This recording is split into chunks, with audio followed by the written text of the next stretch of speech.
आज का दिन काफी इंपॉर्टेंट है। एक तरफ टाटा मोटर्स जो कि 80 सालों से एक ही कंपनी की तरह चल रही थी, आज डीमर्ज हो जाएगी। पैसेंजर व्हीकल्स और कमर्शियल व्हीकल्स बिजनेसेस अब दो अलग अलग हिस्से बन जाएंगे। इन्वेस्टर्स के लिए इसका क्या मतलब है? हाय, मैं हूं गौरी और ये है मार्केट्स टुडे की फर्स्ट स्टोरी। दूसरी तरफ आज सबकी नजर देश के सेंट्रल बैंक आरबीआई पर भी है। One of the lowest inflation rates in a decade और ट्रंप के टैरिफ टैंट्रम्स के बीच आज आरबीआई ये डिसाइड करेगा कि रेपो रेट कट होगा या दिसंबर तक रुकना है। डिसीजन चाहे जो भी हो, वो आपके लोन्स, रुपी और स्टॉक्स को सीधा हिट करेगा। और फिर 3000 किलोमीटर दूर डेजर्ट के बीच सऊदी अरेबिया में एक और इंटरेस्टिंग कहानी लिखी जा रही है। वहां का किंगडम जो हमेशा से दुनिया को तेल बेच के अपना खजाना भरता था, अब अपने ही पावर प्लांट्स को सोलर एनर्जी से चलाने की कोशिश कर रहा है। मतलब घर के लिए तेल खर्च कम और दुनिया को बेचने के लिए ज्यादा।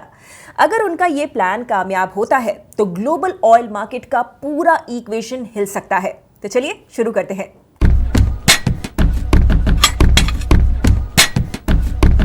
Today marks the end of an era. Nearly 80 years तक एक सिंगल कंपनी की तरह ऑपरेट करने के बाद टाटा मोटर्स दो हिस्सों में स्प्लिट हो रही है। किसी फैमिली ड्रामा या फिर बोर्ड रूम बैटल की वजह से नहीं, बट इसलिए क्योंकि इस ऑटो जायंट को ये लगता है कि इस सेपरेशन से एक्सेलरेशन होगा। So what exactly is happening? Let's break it down step by step. सबसे पहले इन्वेस्टर्स के लिए जरूरी डेट्स। आज यानी कि अक्टूबर 1 से डीमर्जर ऑफिशियली इफेक्ट में आएगा। मिड अक्टूबर में रिकॉर्ड डेट फिक्स होगी। ये वो कट ऑफ है जिससे डिसाइड होगा कि नई एंटिटी के शेयर्स किसको मिलने वाले हैं। रिकॉर्ड डेट के very next day Tata Motors के existing shares will turn X CV business and be renamed Tata Motors passenger vehicles और TMPVL। फिर नवंबर में ये newly carved commercial vehicle arms separately list होगा एज टाटा मोटर्स लिमिटेड और TML। और शेयर होल्डर्स के लिए यहाँ पर सिंपल मैथ है, आपको हर एक टाटा मोटर्स के शेयर के बदले नई सीवी कंपनी का एक शेयर मिलेगा। ये तो थी इंपॉर्टेंट डिटेल्स। अब हम बात करते हैं इस डीमर्जर के पीछे की कहानी की। 8 डेकेड्स तक साथ में चलने के बाद टाटा मोटर्स के सीवी और पीवी बिजनेसेस अलग क्यों हो रहे हैं, ये समझते हैं। इस मूव को पहली बार मंजूरी मिली थी अगस्त 2024 में। लॉजिक क्या था? टाटा चाहते हैं कि उनका हर बिजनेस, पैसेंजर व्हीकल हो या फिर कमर्शियल व्हीकल हो, उसके पास इंडिपेंडेंस, फोकस और स्पीड हो। बेसिकली ये दोनों बिजनेसेस उन दो जुड़वा भाइयों की तरह है जो कि पैदा तो साथ में हुए थे लेकिन अब बड़े होकर अपने अपने रास्ते चल दिए। बात करते हैं इन दोनों आर्म्स के बारे में।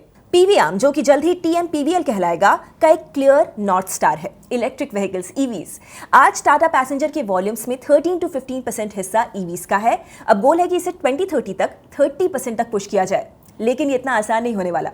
टाटा का पीवी मार्केट शेयर कम हो रहा है। FY23 में 14% था और अगस्त 2025 में 12%। क्लियर है कि rivals like Maruti, Hyundai and Mahindra are turning up the heat. Exports एक और वीक पॉइंट है। जहां Hyundai अपनी सेल्स का 27% एक्सपोर्ट करता है, वहीं पर टाटा केवल 5%। इसका सीधा मतलब है कि कंपनी इंडिया के डोमेस्टिक मार्केट पे ही हेविली डिपेंडेंट है। अक्टूबर 1 यानी कि आज से शैलेश चंद्रा इस बिजनेस को एज CEO लीड करेंगे। ये वही शख्स हैं जिन्होंने टाटा की ओवरऑल EV स्ट्रैटेजी बनाई। अब इनका नेक्स्ट चैलेंज है EV एडॉप्शन को स्केल करना और ब्रूटली कंपेटिटिव लैंडस्केप में मार्केट शेयर को डिफेंड करना। इस डीमर्जर के दूसरे साइड पर है टाटा का सीवी यानी कि कमर्शियल व्हीकल्स बिजनेस, जिसमें कि आते हैं ट्रक्स, बसेस और मोबिलिटी सॉल्यूशंस। एक टाइम था जब ये सीवी मार्केट का अनडिस्प्यूटेड लीडर था, बट अब टाइम्स हैव चेंज्ड। FY22 में जो मार्केट शेयर 44% हुआ करता था, वो FY25 में घटकर 36% रह गया है। बट एक्सपर्ट्स अभी भी पीवी आर्म को लेकर ऑप्टिमिस्टिक हैं और इसके पीछे हैं 3 रीजंस। टाटा का सीवी आर्म एक कैश मशीन है। Revenue of 80,000 crore rupees with 10 to 11% EBITDA margins and a healthy ROCE of 36%। Second reason, ये हर साल केपेक्स पर 2000 से 2500 करोड़ रुपए खर्च करता है, but still throws off free cash. And अब ये नए वर्टिकल्स भी बना रहा है, smart city mobility, digital services, downstream spares. ये वो एरियाज हैं जो कि ट्रक्स एंड बसेस की तरह साइक्लिकल स्विंग से वल्नरेबल नहीं रहते। इन शॉर्ट, अब इस डीमर्जर के बाद टाटा मोटर्स के सीवी आर्म्स को फाइनली मौका मिल रहा है खुद का रास्ता और पहचान बनाने का, instead of being overshadowed by the PV and JLR businesses. But here is where it gets tricky. Demerger on paper तो काफी एक्साइटिंग दिख रहा है, बट एक्सपर्ट्स रिमेन कॉशियस, और इसका मेन रीजन है जैगुआर लैंड रोवर और जेएलआर। हमने इसके बारे में कल के वीडियो में काफी डिटेल में भी बात की थी, you can check it out. In short, JLR का प्रोडक्शन डिसरप्टेड है, रिजम्पशन प्लान्ड है। नियर टर्म में डिमांड यूरोप, चाइना और यूएस में सॉफ्ट रह सकती है। एंड रिमेंबर, टाटा मोटर्स ने अभी $4.5 बिलियन देकर आइवेको को भी एक्वायर किया है, a deal that could stretch balance sheets. एक बात तो पक्की है, टाटा डीमर्जर केवल एक फाइनेंशियल रीस्ट्रक्चरिंग नहीं लग रही है, ये एक हिस्टोरिक रीसेट है। And for investors, well starting mid October you will get to own not one but 2 Tata motor stories. बात बड़े मूव्स की हो रही है, तो आज एक और बहुत ही इंपॉर्टेंट चीज होने वाली है। आरबीआई की एमपीसी मीटिंग का आउटकम आने वाला है।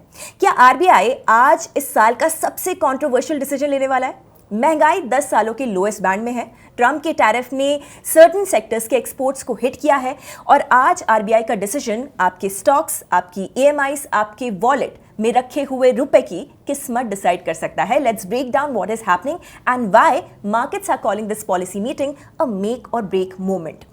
आरबीआई की एमपीसी मीटिंग सितंबर 29 से शुरू हुई थी और आज खत्म होगी। थोड़ी ही देर में गवर्नर संजय मल्होत्रा अपना फैसला सुनाएंगे। रेपो रेट फिलहाल 5.5% है।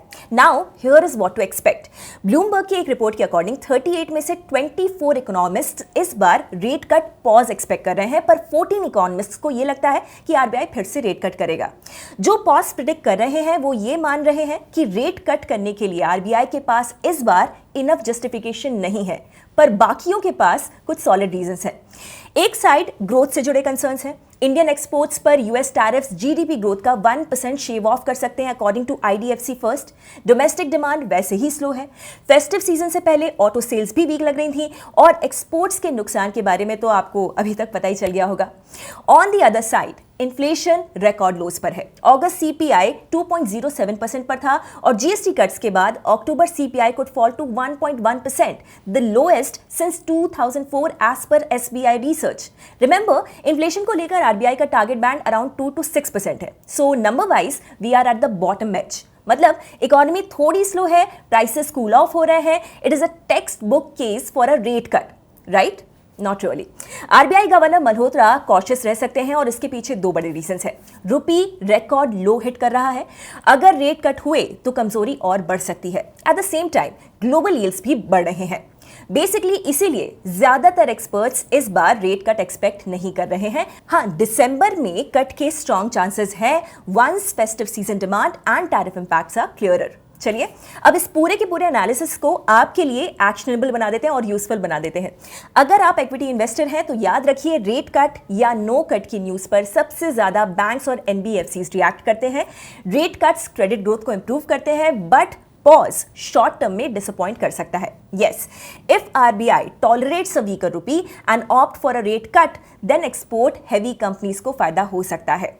तो आज आरबीआई का कॉल सिर्फ कट या पॉज नहीं होने वाला है। It is about how the central bank balances inflation, growth, rupee stability and credibility.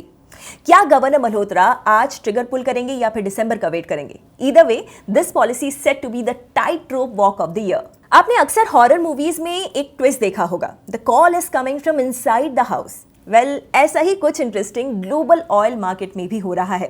For decades Saudi Arabia का किंगडम दुनिया का टॉप क्रूड एक्सपोर्टर था, बट साथ ही एक बड़ा कंज्यूमर भी।